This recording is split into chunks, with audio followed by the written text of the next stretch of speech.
দেব সর্বশেষ আপডেট বাংলা সংবাদ শুরুতেই শিরোনাম। জামায়াতে ইসলামীকে ইঙ্গিত করে ৭১-এর কৃতকর্মের জন্য মাফ চেয়ে জনগণের কাছে ভোট চাওয়ার পরামর্শ দিয়েছেন বিএনপির মহাসচিব মির্জা ফখরুল ইসলাম আলমগীর। গত বৃহস্পতিবার দুপুরে ঠাকুরগাঁও সদর উপজেলার গড়িয়া ইউনিয়নে নির্বাচনী সংযোগ করতে গিয়ে এক সভায় মির্জা ফখরুল ইসলাম এ পরামর্শ দেন।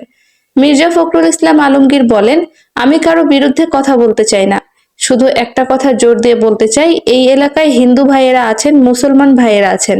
১৯৭১ সালে পাকিস্তানি সেনাবাহিনী আমাদের উপর অনেক অত্যাচার করেছে। বাড়িঘর ছেড়ে আপনারা চলে গেছেন না ইন্ডিয়াতে? বাড়িঘর সব পুড়িয়ে দিয়েছিল না?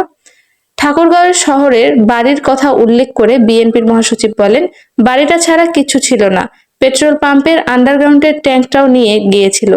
আমার বাবার কনস্ট্রাকশনের ব্যবসা ছিল, ট্রাক ছিল অনেকগুলো, সেগুলোও নিয়ে গিয়েছিল। এগুলো ১৯৭১ সালে পাক সেনাবাহিনীরা করেছিল। তখন তাদের কারা সহযোগিতা করেছিল এটা আমরা খুব ভালো করেই জানি। কোনো দলের নাম উল্লেখ না করে মির্জা ফখরুল বলেন, মাফ চাইছে সেটার জন্য যে ১৯৭১ সালে কৃতকর্মের জন্য মাফ চাই, তো মাফটা চান, বলেন যে ভুল করেছি ওই সময়। তারপর জনগণের কাছে বলেন যে এবার আমাদের ভোট দেন। বিএনপির মহাসচিব বলেন, যুদ্ধ করেছি আমার দেশের জন্য, আমার মাটির জন্য, আমার স্বাধীনতার জন্য। ওই স্বাধীনতার জন্য আমার জীবন বিসর্জন দিতেও রাজি আছি, এটাই বাস্তব। এটার জন্যই আমার প্রেসিডেন্ট জিয়াউর রহমান স্বাধীনতার ঘোষণা করেছিলেন। বেগম জিয়া সেই পতাকায় তুলে ধরেছিলেন, তিনি কোনোদিন আপোষ করেননি। আজ সেই পতাকাই তারেক রহমান তুলে ধরেছেন, আমরা সেই পতাকা এগিয়ে নিয়ে যাব। মির্জা ফখরুল আরো বলেন, আর মাত্র ১৪ দিন পরে ভোট হবে।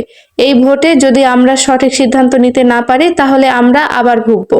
সারা দেশে বিএনপির যে জনপ্রিয়তা, বিএনপি ইনশাআল্লাহ সরকার গঠন করবে। তিনি বলেন, আপনারা কি আমাকে এখানে একটু সুযোগ করে দেবেন, আর যেন আমি আপনাদের জন্য কিছু উন্নয়নের কাজ আনতে পারি। এখানে যদি আপনারা আমাকে নির্বাচিত করেন, আমি ইনশাআল্লাহ সরকার থাকবো। তখন আমি আপনাদের ছেলেদের চাকরির ব্যবস্থা করতে পারবো।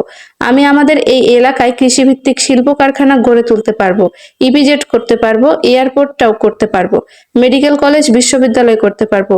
এগুলো করতে হলে ধানের শীষের কোনো বিকল্প নেই।